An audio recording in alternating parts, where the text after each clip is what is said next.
બધાને ભીખુભાઈ કુમારના રામ રામ. હમણાં અમે ઓટલા પરિષદમાં બેઠા હતા અને એની મારી પાસે ચર્ચા થઈ તે કે ભગવાન કેટલા. મેં કીધું ભગવાનની કોઈ તાણ જ ન હોય, ભગવાન ઘણા, લાટ બધા ભગવાન હોય. કે તો હંધાઈ કહે છે કે ભગવાન એક. મેં કીધું ભગવાન એક એવી વાત નથી, ઈશ્વર એક. ઈશ્વર એક જ હોય. પરમેશ્વર જેને કહીએ, જેને ઈશ્વર કહીએ એ એક જ હોય, એને એ વધુ ન હોય.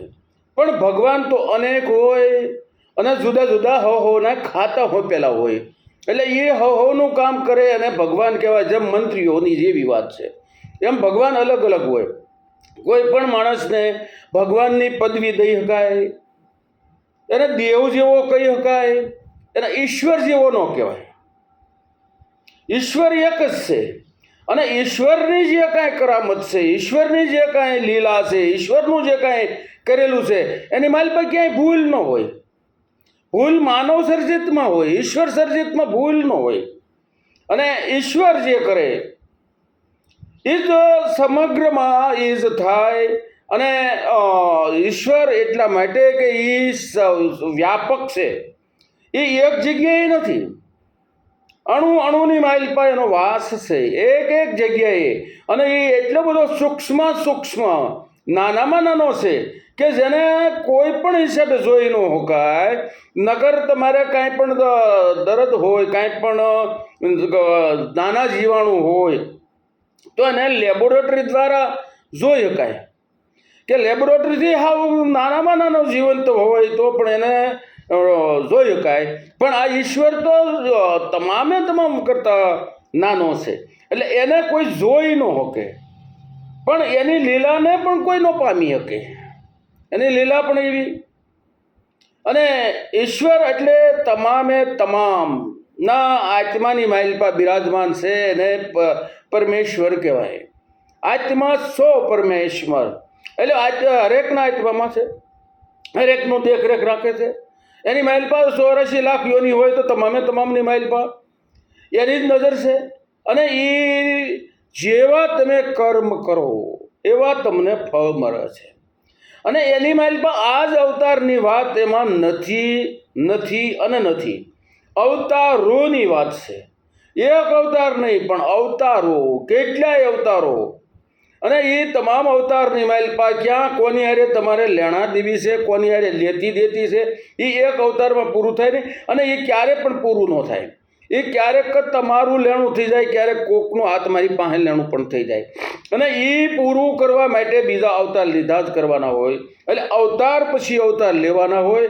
કોઈ પણ એમ પાછા એ એક વાત આવે કે આ તો મુક્તિ થઈ જાય, પણ હકીકતે કોઈની મુક્તિ કોઈની થતી જ નથી. મુક્તિ મેળવવાની જ ન હોય. સ્વર્ગ એટલે તમને સુખ તમામ વાતનો મળે એને સ્વર્ગ કહેવાય. અને દુઃખ તમને અનેક પ્રકારના મળે એને નર્ક કહેવાય. બાકી સ્વર્ગ નરક બધું અહીંયા જ ઈશ્વરે ગોઠવું છે.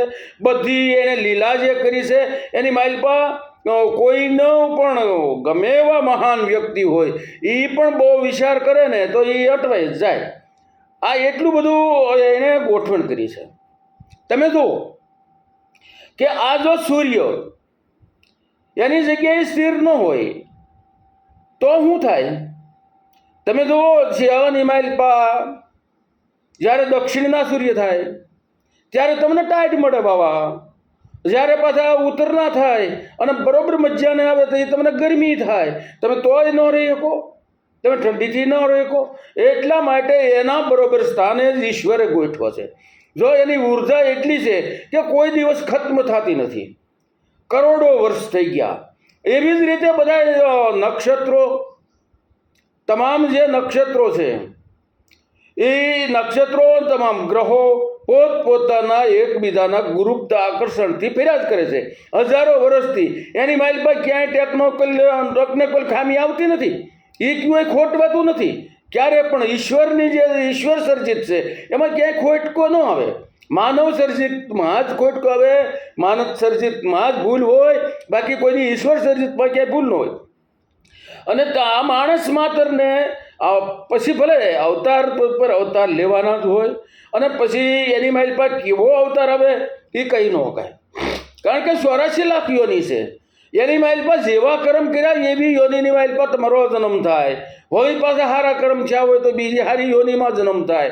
અને તમને સ્વર્ગ એટલા માટે કે સારું જીવન મળે એટલે એ સ્વર્ગ છે. સ્વર્ગની માઇલ પર જવાની કાંઈ જરૂર નથી. સ્વર્ગની માઇલ પર જો અહીંયા આપણે એમ કહેતા હોઈએ કે એક કરતાં વધુ પતિ હોય એ તો લાયકાત બારી વાત થઈ ને.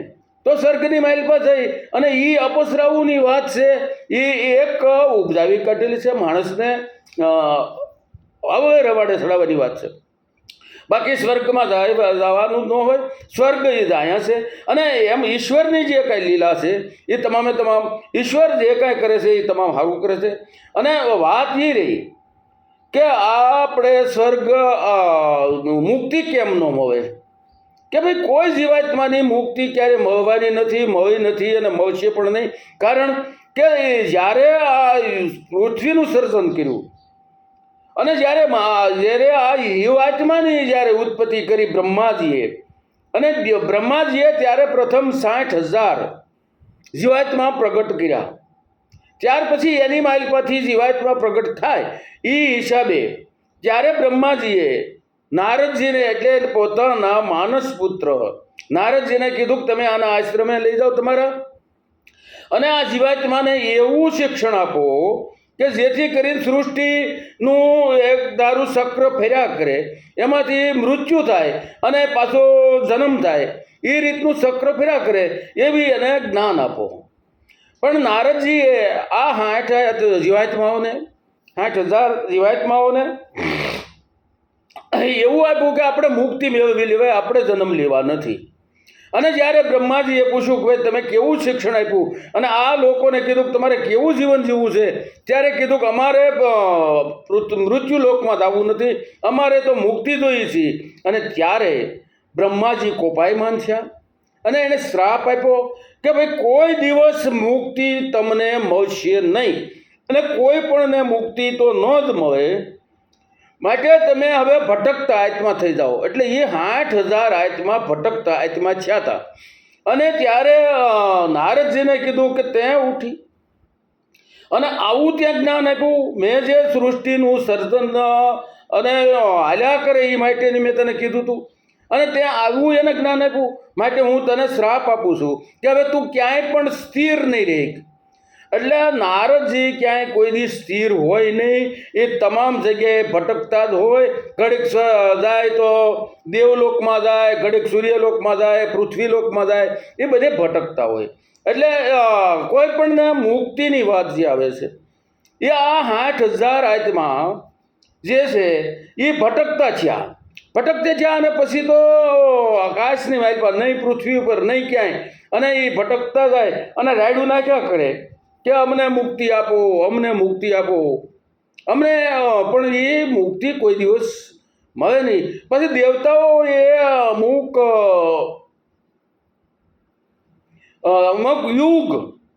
અમુક યુગ ગયા પછી દેવતાઓએ પ્રાર્થના કરી બ્રહ્માને કે ભાઈ આનું હવે કાંઈક કરો, કારણ કે આ દેવલોકની માઇલપા અવાજ એનો આવે છે અને આ મુક્તિ માગે છે, પણ એનો કે ભાઈ મુક્તિ કોઈની ન મળે પણ એનો ઉદ્ધાર થઈ જાય એટલે ગમે એ પછી આત્માની માઇલ પર જન્મ લેતા થઈ જાય, એ એનો ઉદ્ધાર થઈ ગયો કહેવાય. તો એનો ઉદ્ધાર થાય કે ક્યારે થાય કે જ્યારે વિષ્ણુ ભગવાન એ બટુક અવતાર લઈ અને જ્યારે વિરાટ સ્વરૂપ લે અને ત્યારે એના અંગૂઠામાંથી ગંગાજી પ્રગટ થાય અને એ ગંગાજી મારા કમડાવની માઇલ પર હું લઈ લઉં અને એ ગંગાજીને પછી કોઈ પૃથ્વી ઉપર લઈ જાય અને એને જે એ ગંગાજી જે આ 60,000 આત્માઓ છે એ પછી એને અવતાર લેવો પડે અને એ અવતાર લે ને એને બધાને શ્રાપ થાય અને એની રાખ ઉપર ગંગાજી હાલે ત્યારે એની મુક્તિ થાય. નકર એના એટલે મુક્તિ ન થાય, એનો ઉદ્ધાર થાય. અને ત્યારે એનો ઉદ્ધાર થાય પછી અવતાર લેતા થઈ જાય. માટે કોઈને કોઈ દી મુક્તિ મળતી નથી. આગળની વાત આવતી વખતે કરશું. ત્યાં લગી જય માતાજી.